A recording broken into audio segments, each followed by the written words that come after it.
இந்த வீடியோல 11th standard chemistry unit 1ல ஒரு ஷார்ட் ஆன்சர் பார்க்க போறோம். பிரீஃப் ஆன்சர்ல 28th question define equivalent mass. Equivalent மாஸ்க்கு டெஃபினிஷன் கேக்குறாங்க. பேஜ் நம்பர் 8ல இதுக்கான ஆன்சர் இருக்கு. இந்த ஆன்சருக்கு கீழே ஒரு எக்ஸாம்பிள் கொடுத்துருக்காங்க. அதை புரிஞ்சுக்கிட்டீங்கன்னா இந்த டெஃபினிஷன் ரொம்ப ஈஸி. ஃபர்ஸ்ட் ஆன்சரை பார்க்கலாம், அதுக்கப்புறம் எக்ஸாம்பிள் பார்க்கலாம். Gram equivalent mass of an element, compound or ion. First எலமெண்ட்னா என்ன, காம்பவுண்ட்னா என்ன, அயான்னா என்னன்னு தெரியணும்.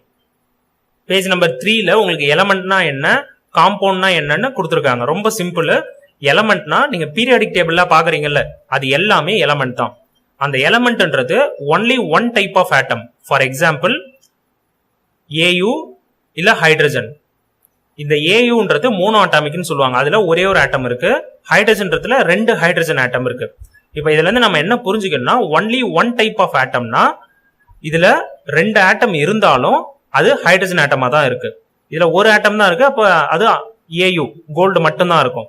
இதுல சியு காப்பர் மட்டும் தான் இருக்கும். இதுல பாஸ்பரஸ் 4 இருந்தாலும் அதுல பாஸ்பரஸ் மட்டும் தான் இருக்கு. ஒரே டைப் ஆஃப் ஆட்டம் இருந்ததுன்னா அதுக்கு பேரு எலமெண்ட். இப்ப நீங்க பீரியாடிக் டேபிள்ல பாக்குற எல்லாமே எலமெண்ட் தான். நெக்ஸ்ட் பார்த்தோம்னா காம்பவுண்ட். காம்பவுண்ட்ல மோர் தென் 1, அதாவது 2 or more atoms of different elements. அதுதான் ரொம்ப முக்கியம். டிஃபரெண்ட் எலமெண்ட்ஸ்னா இதெல்லாம் சேம் எலமெண்ட். இப்ப இது ஒரு எலமெண்ட், இது ஒரு எலமெண்ட், இது ஒரு எலமெண்ட், இது ஒரு எலமெண்ட். இது போல பல எலமெண்ட்டை சேர்ந்தது. இப்ப கார்பன்றது ஒரு எலமெண்ட், ஆக்சிஜன்றது இன்னொரு எலமெண்ட். அது ரெண்டும் சேர்ந்ததுன்னா நம்மளுக்கு கார்பன் டை ஆக்சைடு கிடைக்குது. அதுக்கு பேரு காம்பவுண்ட்.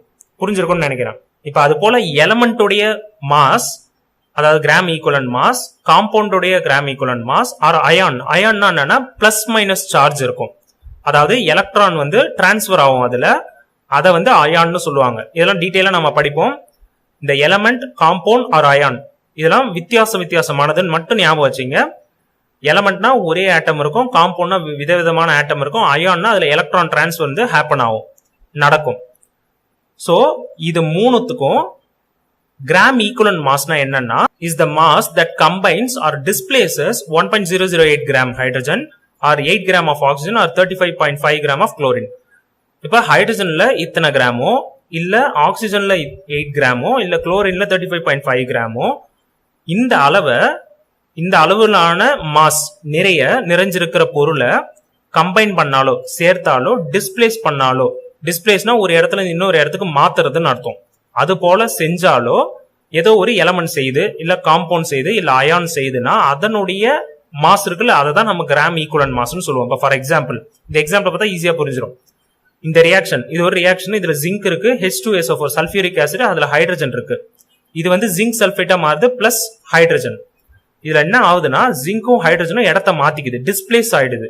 ஜிங்க்ன்றது இங்க இருக்குது, ஹைட்ரஜன்றது இங்க மாறிடுச்சு பாருங்க. இந்த ரியாக்ஷன்ல 1 மோல் ஆஃப் ஜிங்க், மோல்னா நம்ம ஏற்கனவே போன கொஸ்டின்லயே பார்த்துட்டோம்.